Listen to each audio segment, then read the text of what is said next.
भारत में चुनाव के बाद क्या भारत और पाकिस्तान के रिश्ते सुधर सकते हैं? पाकिस्तान रक्षा मंत्री आसिफ ने अब ऐसा क्या कहा जो कि चर्चा का विषय बन गया।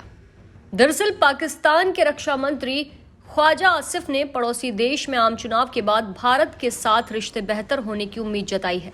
आसिफ की ये टिप्पणी सिंगापुर में विदेश मंत्री एस जयशंकर के उस बयान के कुछ दिनों बाद आई जिसमें उन्होंने कहा था कि पाकिस्तान लगभग इंडस्ट्री लेवल पर आतंकवाद को बढ़ावा दे रहा है। पाकिस्तान के रक्षा मंत्री ख्वाजा आसिफ ने पड़ोसी देश में आम चुनाव के बाद भारत के साथ रिश्ते बेहतर होने की उम्मीद जताई। आसिफ की ये टिप्पणी सिंगापुर में विदेश मंत्री एस जयशंकर के उस बयान के कुछ दिनों बाद आई जिसमें उन्होंने कहा था कि पाकिस्तान लगभग इंडस्ट्री लेवल पर आतंकवाद को बढ़ावा दे रहा है और भारत का मूड अब आतंकवादियों को नजरअंदाज नहीं करने का है और वो अब इस समस्या को नजरअंदाज नहीं करेगा। बता दें कि भारत में चुनाव के बाद हमारे रिश्ते सुधर सकते हैं, पाक रक्षा मंत्री ने ये कहा।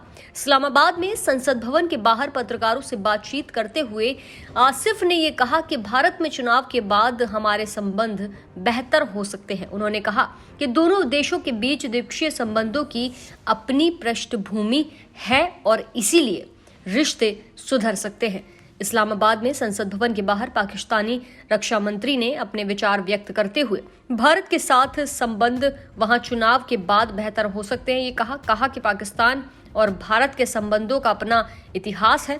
पाकिस्तान पूरी दुनिया में आतंकवाद का गढ़ है। भारत और पाकिस्तान के बीच आजादी के बाद से 4 बार युद्ध हो चुके हैं। दरअसल भारत और पाकिस्तान के बीच युद्ध होने के बाद रिश्ते लगातार बिगड़ते रहे हैं। इसके बावजूद वो लगातार नापाक कोशिशें करता रहा है।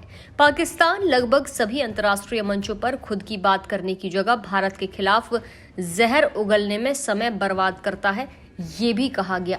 दरअसल भारत में चुनाव के बाद रिश्ते सुधर जाएंगे, संबंध सुधर जाएंगे, ये कहना फिलहाल संशय है क्योंकि पाकिस्तान के रक्षा मंत्री ख्वाजा आसिफ ने ये दावा किया है कि लोकसभा चुनावों के बाद भारत के साथ संबंध सुधर जाएंगे। कहा कि भारत और पाकिस्तान के संबंधों का अपना इतिहास रहा है। वो पाकिस्तान के दूसरे शीर्ष नेता हैं जिन्होंने भारत के साथ रिश्ते सुधारने के बारे में बयान दिया है। जानकारी के लिए बता दें कि आसिफ ने कहा कि पाकिस्तान के प्रति अफगान अंतरिम सरकार के रवैये में उतार चढ़ाव के कारण अब पड़ोस के लिए हमारा विकल्प दिन ब दिन कम होता जा रहा है। पाकिस्तान हमेशा अफगानिस्तान के साथ है, बलिदान दिया है, ये तक कि उनके साथ युद्ध भी लड़ा है। उन्होंने दुनिया भर की अन्य सीमाओं की तरह पाक अफगानिस्तान सीमा के साथ व्यवहार पर जोर दिया जो अंतर्राष्ट्रीय कानूनों के तहत वीजा धारकों के लिए सीमा पर आवाजाही को प्रतिबंधित करता है। उनका विचार था कि अफगानिस्तान के बिना वीजा के लोगों की आवाजाही आतंकवादियों को पाकिस्तान में प्रवेश करने की अनुमति देती है। बहरहाल अब ये तो वक्त ही बताएगा कि भारत पाक के रिश्ते सुधरेंगे कि नहीं। ऐसी ताज़ा तमाम बड़ी अपडेट्स के लिए आप देखते रहें पंजाब केसरी.com और चैनल को सब्सक्राइब करना मत भूलिएगा।